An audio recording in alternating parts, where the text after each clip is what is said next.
मीना देवी के 5 बेटे थे, जिनकी शादी वह अपनी बचपन की दोस्त की 5 बेटियों से करवाती है, जो गांव में रहती थीं। सरला, आज मैं बहुत खुश हूँ।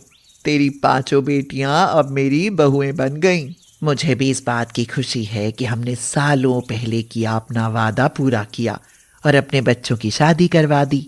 हाँ सरला, मैं आज बहुत खुश हूँ कि आज हमारी दोस्ती रिश्तेदारी में बदल गई है। इतना कहकर मीना अपनी 5 बहुओं को अपने साथ लेकर शहर आ जाती है, जहां बड़े बड़े घर बिल्डिंग थी। शहर का शोर शराबा गांव की शांति से बहुत अलग था। 5 बहुएं अपने ससुराल में अपना गृह प्रवेश करती हैं। तभी पड़ोस की औरतें आपस में बात करते हुए कहती हैं, मैंने कितनी बार कहा था मीना बहन से कि अपने बड़े बेटे की शादी मेरी सोनिया से करवा दे, लेकिन इन्होंने मेरी एक नहीं सुनी। अब देखो, गांव से लेकर आई हैं 5 बहुएं। हाँ। हाँ, अब क्या ही कहूँ। मैंने भी मीना जी से कहा था मेरी बहन की बेटी से अपने छोटे बेटे का रिश्ता करवा दे। बहुत पढ़ी लिखी और बहुत अमीर घर से है। लेकिन पता नहीं मीना बहन ने इन 5 गांव की गवार लड़कियों में क्या देखा और ब्याह कर ले आई। जो भी है, हमें क्या करना। हम तो बस दावत खाने आए हैं और खाकर चले जाएंगे। जी, आपने सही कहा बहन। मीना की 5 बहुएं बहुत ही अच्छा खाना बनाती थीं। सभी बहुत खुशी से जीवन व्यतीत कर रहे थे।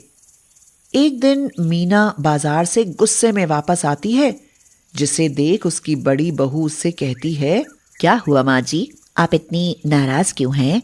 अरे बहू, क्या बताऊं। आजकल महंगाई इतनी बढ़ गई है कि सब्जी वालों के भी अब दाम बढ़ रहे हैं। सब्जी खरीदने जाओ तो सोने का भाव याद आ जाता है। टमाटर 100 रुपए किलो, आलू 50 रुपए किलो और प्याज, अरे प्याज ने तो हद ही कर दी। प्याज के रेट हैं 150 रुपए किलो। ऐसा कैसे चलेगा। माँ जी, शहर में तो सच में बहुत महंगाई है। आपको मालूम है, हमारे गांव में तो सभी अपने अपने घर के आंगन में ही खेती कर लेते हैं और हमें सब्जी बाहर से खरीद कर नहीं लानी पड़ती है। जी माँ जी, चांदनी सही कह रही है। हमारे गांव में एक बहुत बड़ा आंगन है जहाँ हमने बहुत सारी सब्जियां उगा रखी हैं और उनका स्वाद भी बहुत अच्छा होता है। तुम्हारी बात सही है बहू, लेकिन ये शहर है। यहाँ खेती करने के लिए जगह नहीं है। जहाँ लोगों को अपनी गाड़ी बाइक खड़ी करने की जगह ही नहीं मिलती, खेती के लिए जगह कहाँ से मिलेगी। माँ जी, मैं जब कल छत पर ताज़ी हवा खाने गई थी ना, तो देखा था वहाँ बहुत सारी जगह है, इतनी कि 10 तरह की सब्जियां उगाई जा सकती हैं। हाँ, जगह तो बहुत है, लेकिन उस जगह का क्या करना है बहू। माँ जी, अगर आप कहें तो क्यों ना हम अपने घर की छत पर ही सब्जियों की खेती क्यों नहीं कर लेते। हाँ माँ जी, ये तो बहुत अच्छा आइडिया है। अरे अगर तुम सबको लगता है कि छत पर खेती की जा सकती है तो ठीक है।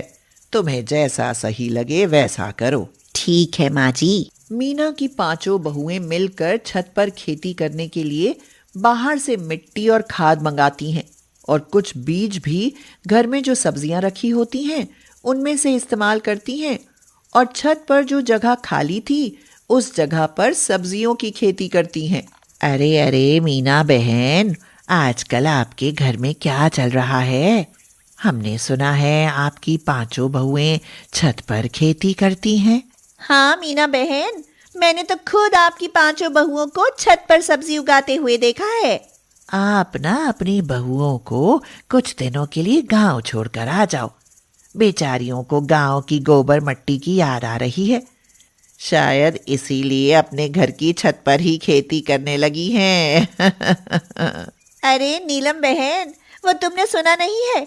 भिखारी के हाथ में अगर सोने का कटोरा दे दिया जाए तो उसमें भी वो भीख ही मांगेगा। ऐसे ही कुछ इनकी बहुओं के साथ है। शहर में तो आ गए।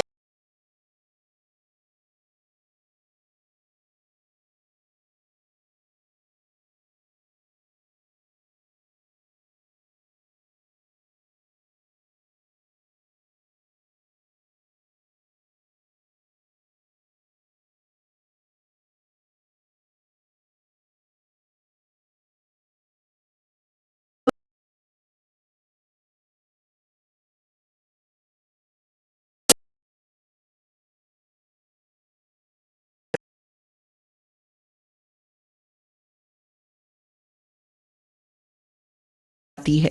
कुछ वक्त बाद मीना की पांचों बहुओं की मेहनत रंग लाती है और उनकी उगाई हुई सब्जियां बहुत ही ताजी और अच्छी उगाती हैं। ये देखो दीदी, हमारी मेहनत का फल। अरे पगली, ये मेहनत का फल नहीं, मेहनत की सब्जी है।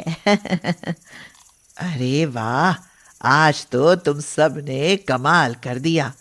आखिरकार तुम सब ने छत पर सब्जियों की खेती कर ही ली। अब जल्दी से मुझे इन सब्जियों को बनाकर भी खिला दो। मैं भी देखना चाहती हूँ कि ये कितनी स्वादिष्ट हैं। जी माँ जी, क्यों नहीं, हम सब अभी आपके लिए कुछ अच्छा बना देते हैं। मीना की पांचों बहुएं अपने छत पर उगाई हुई सब्जियों से तरह तरह की सब्जियां बनाती हैं, जिसका स्वाद मीना को बहुत पसंद आता है। अरे वाह, मज़ा आ गया। ये खाना खाकर तो मुझे गांव की याद आ गई। जब हम गांव में रहते थे तो माँ ऐसी ही खेत की स्वादिष्ट ताज़ी सब्जी बनाती थी। माँ जी, अब तो आप इस खाने की आदत डाल लीजिए, क्योंकि अब हर दिन आपको गांव की याद आने वाली है इस खाने को खाकर। हाँ बहू, तुम कह रही हो। सच में ये छत पर सब्जियों की खेती करने का आइडिया बहुत अच्छा था। पूरे शहर में अब मीना की पांचों बहुओं के चर्चे थे। सभी उनका मजाक बना रहे थे। समय के साथ महंगाई और बढ़ जाती है। एक दिन सभी मोहल्ले की औरतें आपस में खड़ी बात कर रही थीं। हे भगवान, महंगाई तो आसमान छू रही है। समझ नहीं आता, सब्जी खरीद रहे हैं या सोना चांदी। हाँ नीलम बहन, आज सुबह ही सब्जी लेने गई थी। सब्जी वाले से कहा, भैया थोड़ा धनिया और मिर्च भी दे देना। तो कहने लगा मुफ्त में नहीं मिलेगा। 10 रुपए की 4 पत्ती धनिया और 20 रुपए में 50 ग्राम मिर्च दी। मजे तो मीना बहन के हैं।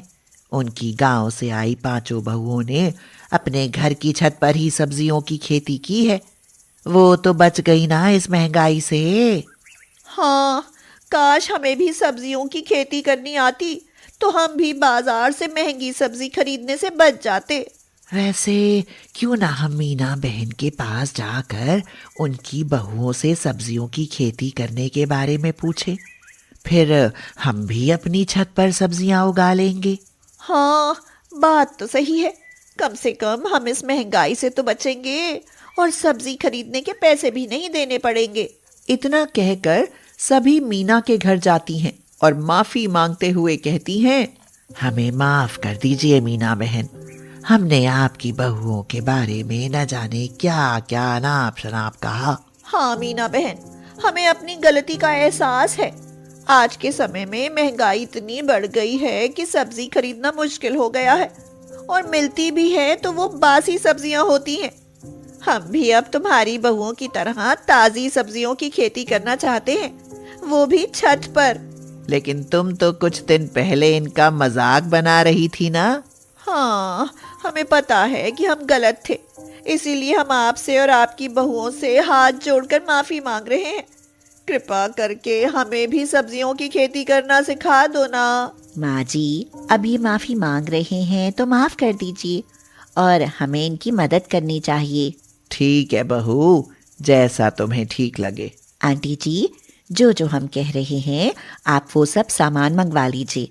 फिर हम आपको बता देंगे कि आप अपनी छत पर सब्जियों की खेती कैसे कर सकती हैं।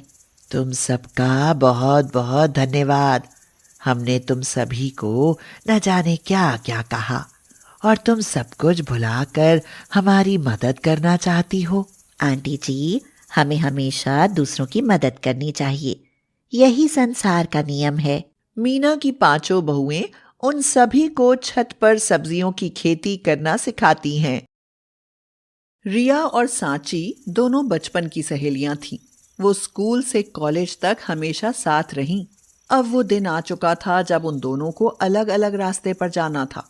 सांची की शादी होने लगी। बारात दरवाजे पर आने वाली थी और सांची का चिंता के मारे बुरा हाल हुए जा रहा था। आखिर बात क्या है सांची? तू इतनी परेशान क्यों है? एक तू ही तो है जिससे मैं अपने दिल की बात बता सकती हूँ। रिया, निमेश को मैं बहुत चाहती हूँ, वह भी मुझे चाहता है, लेकिन डर के मारे किसी से कह नहीं पाई। मुझे अभी अभी उसकी चिट्ठी मिली है कि अगर मैं शादी से पहले उससे नहीं मिली तो वह अपनी जान दे देगा। वह भी मुझे बहुत प्यार करता है रिया, मुझे किसी भी हालत में उसके पास जाना होगा। कैसी बात कर रही है सांची? बारात आने वाली है। अगर ऐसे समय में तू यहाँ से चली गई तो तुम्हारे परिवार की इज्जत का फलूदा बन जाएगा। तू सब संभाल सकती है रिया। जब तक मैं वापस ना आऊं तब तक तुम दुल्हन बनकर बैठ जाओ। बस कुछ ही देर की बात है, तुम संभाल लो रिया। मैं तुम्हारा एहसान कभी नहीं भूलूंगी। रिया को सांची की बात माननी पड़ी और वह दुल्हन बनकर घूंघट निकालकर बैठ गई। कुछ ही देर बाद बारात आ गई। दूल्हा मंडप में बैठ गया। विवाह का शुभ मुहूर्त था, लेकिन सांची अभी तक नहीं आई। रिया ने सोचा, हे भगवान, सांची को जल्दी से भेज दो, वरना आंटी अंकल की इज्जत खराब हो जाएगी और साथ में मेरी जिंदगी भी। कहाँ रह गई सांची, अब तो आजा। विवाह का मुहूर्त निकला जा रहा है, जल्दी से कन्या को लेकर आइए। कुछ लड़कियां अंदर गईं और रिया को सांची समझकर मंडप में ले आईं। रिया सोचने लगी, मैं अब क्या करूं? मंडप में गई तो आज मेरी शादी दीपक के साथ हो जाएगी। वह तो मुझे पहले ही काला कलूटा लगता है। सांची तो सांवली है, इसलिए दीपक के साथ वही अच्छी लगेगी। भगवान जी मुझे बचा लो, कहीं ये काला कोयला मेरा पति ना बन जाए। एक काम करती हूँ, हाँ, आंटी अंकल को सब कुछ सच बता देती हूँ। हाँ, अरे नहीं, अगर मैंने उन्हें बता दिया तो ये लोग सांची को तो मार ही डालेंगे। रिया बहुत मुसीबत में थी। बहुत देर हो गई पर सांची नहीं आई। पंडित जी ने कहा, अब वर और वधू फेरों के लिए खड़े हो जाइए। रिया की आंखों में आंसू थे। वह अपनी सहेली के लिए अपना जीवन बलिदान कर रही थी। कुछ ही देर में फेरे हो चुके थे। अब वर वधू के गले में मंगलसूत्र पहनाए और उसकी मांग भर दे। दीपक ने उसे मंगलसूत्र तो पहना दिया, लेकिन जैसे ही उसने मांग भरने के लिए रिया का घूंघट उठाया तो उसका चेहरा देखकर सब चौंक गए। एक औरत बोली, अरे ये तो रिया है, सांची नहीं है। सांची कहाँ गई? सांची कहाँ गई? तो दूसरी बोली, ये क्या हुआ? दीपक से रिया की शादी हो गई। इससे पहले कि रिया सबके सवालों के जवाब देती, सांची आ गई। लेकिन तब तक सब खत्म हो चुका था। रिया और दीपक की शादी हो चुकी थी। अब रिया दीपक की पत्नी थी। सांची को सबसे बहुत भला बुरा सुनना पड़ा। अब रस्म के अनुसार रिया के माता पिता को समझा बुझा कर रिया की विदाई कर दी गई। दीपक ने पूछा, रिया, क्या तुम इस शादी से खुश हो? मैं और खुश? इतने काले कलूटे पति के साथ मैं कैसे खुश रह सकती हूँ? मैं क्या, कोई लड़की खुश नहीं रह सकती। काश सांची ने मुझे इस मुसीबत में न फंसाया होता। तभी दीपक की माँ सुरेखा आ गई और बोली, बहू, मेरे दीपक के भाग्य में तुम लिखी थी, सांची नहीं तो ऐसा कभी नहीं होता। अब जो भी है ये ही तुम्हारा भाग्य है, इसे स्वीकार करो। हे भगवान, ये तो इसकी माँ भी काली है। जब इंजन ही काला है तो डिब्बों के बारे में क्या ही कहूँ। मुझे क्या पता था कि मेरा भाग्य काली रेल में बैठकर सफर करेगा। दीपक की छोटी बहन मधु दौड़ती हुई आई और रिया को चॉकलेट देती हुई बोली, भाभी ये लो, मैं आपके लिए चॉकलेट लाई हूँ। अरे दीपक, ये तो तुम्हारी बहन भी काली है। इसका मतलब इस घर में सभी काले हैं। इतना कहते ही बिजली चली गई। रिया जैसे ही इधर उधर चली, वह सुरेखा से जा टकराई। अरे ये क्या हुआ? मेरा सिर फोड़ दिया। मैं क्या करूं माताजी, जहाँ इतने काले लोग रहते हो वहाँ मुठभेड़ का पूरा खतरा रहता है। अब जल्दी उजाला करो, वरना कहीं किसी से टकराकर मेरा सिर ना फूट जाए। बहुत हुआ रिया, अब बार बार काला काला कहकर तुम हमें इस तरह जलील नहीं कर सकती। मैं तुमसे जबरदस्ती शादी करके नहीं लाया, बल्कि तुमने ही मुझसे धोखे से शादी की है।